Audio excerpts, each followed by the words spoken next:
In this video, I would like to explore the relationship between electric field and potential. And as a starting point for this, let's recall the relationship between force and potential energy.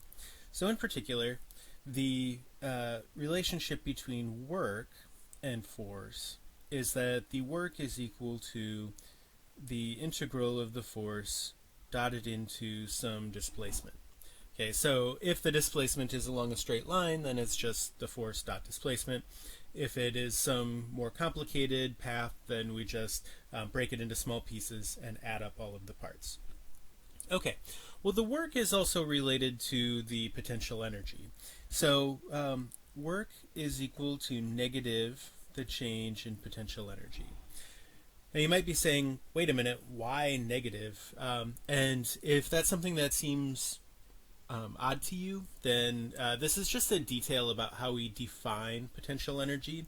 So in a previous video, I derived the formula for the electric potential energy, and I did not have that minus sign because I was considering the external work, which was adding to the potential energy.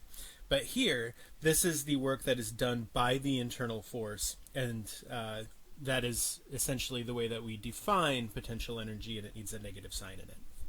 Okay, so setting these two expressions for work equal to each other, I've got that the change in potential energy is equal to negative integral of f dot ds, where that minus sign is sticking around.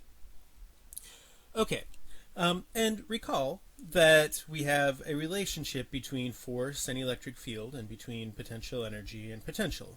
So potential is just the potential energy divided by the test charge, and electric field is just the electric force divided by the test charge. So what I'm going to do is I'm going to divide both sides here by Q test, and what that's going to do is just change the potential energy to the potential. So I get delta V instead of delta U, and that's going to be equal to negative the integral of now E dot ds. Okay, so this is a relationship between potential and electric field. We see that if we know the electric field, we can integrate it to get the potential. Okay, just to clarify this a little bit, this integral is a line integral. So what that tells us is we're integrating over some path.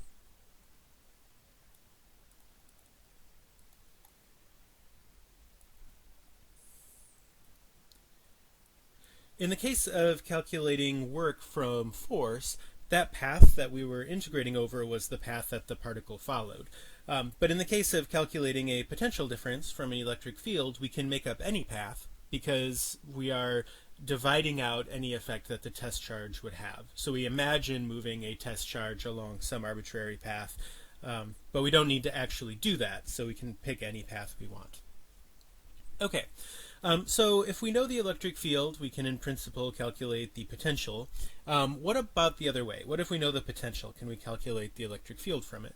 Well, you may recall in 121 there was another relationship between force and potential energy.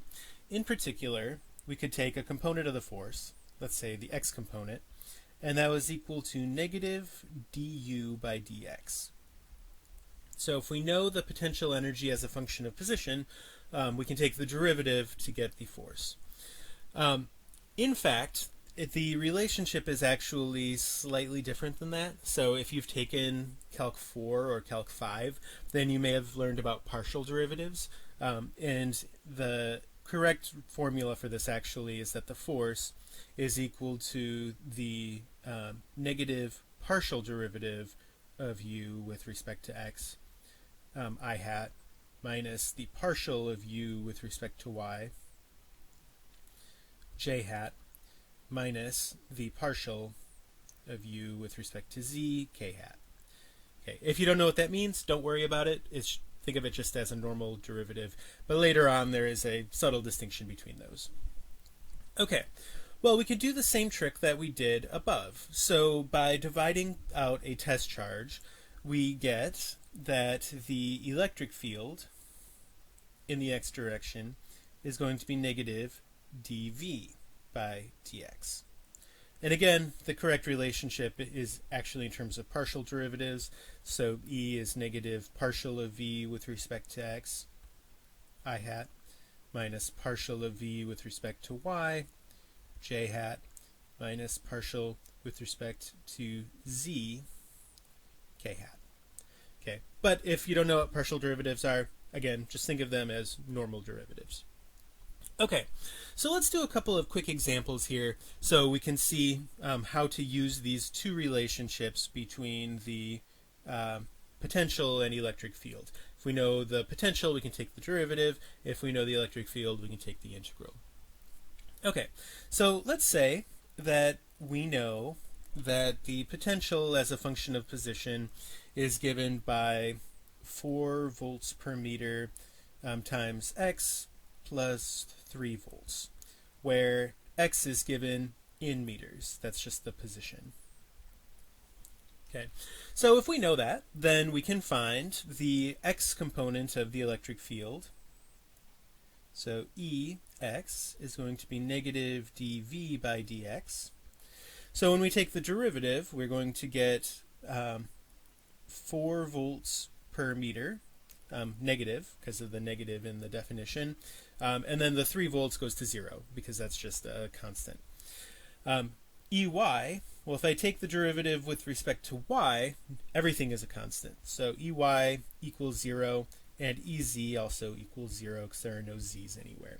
So in this case, the electric field would be just directly to the left. The example where we can do the other one, let's say that what we know is that for a rod, the electric field is equal to lambda over 2 pi epsilon naught r. So we calculated this for a long rod before. The electric field points radially away from the rod, and it only depends on the distance.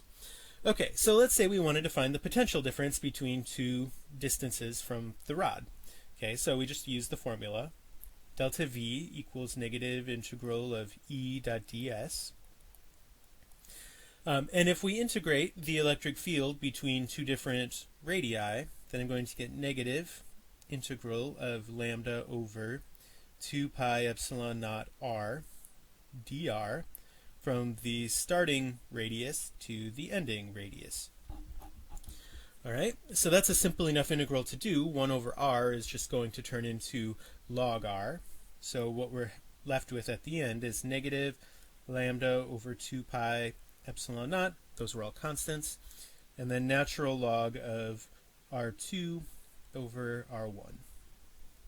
Okay, so if I know the charge density on the rod, then I can calculate the potential difference between any 2 points.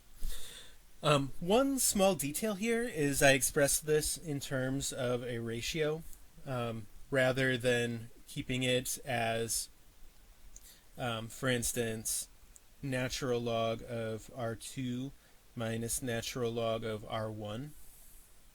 So that's just an algebraic rearrangement. We know we can do those sorts of manipulations on logarithms, but we in fact have to keep the argument of a logarithm dimensionless. So in math, this thing where you have this difference might be fine, but what's the logarithm of a meter? What's the logarithm of 5 meters? It doesn't really make any sense. So in physics, every time you have a logarithm, the argument of the logarithm will have no units. You can take a logarithm of a number, but you can't take a logarithm of a quantity that has units. So that just has to do with the fact that it's a physically meaningful formula. So there's no way to make sense of something that is like e to something with units or a logarithm of something with units.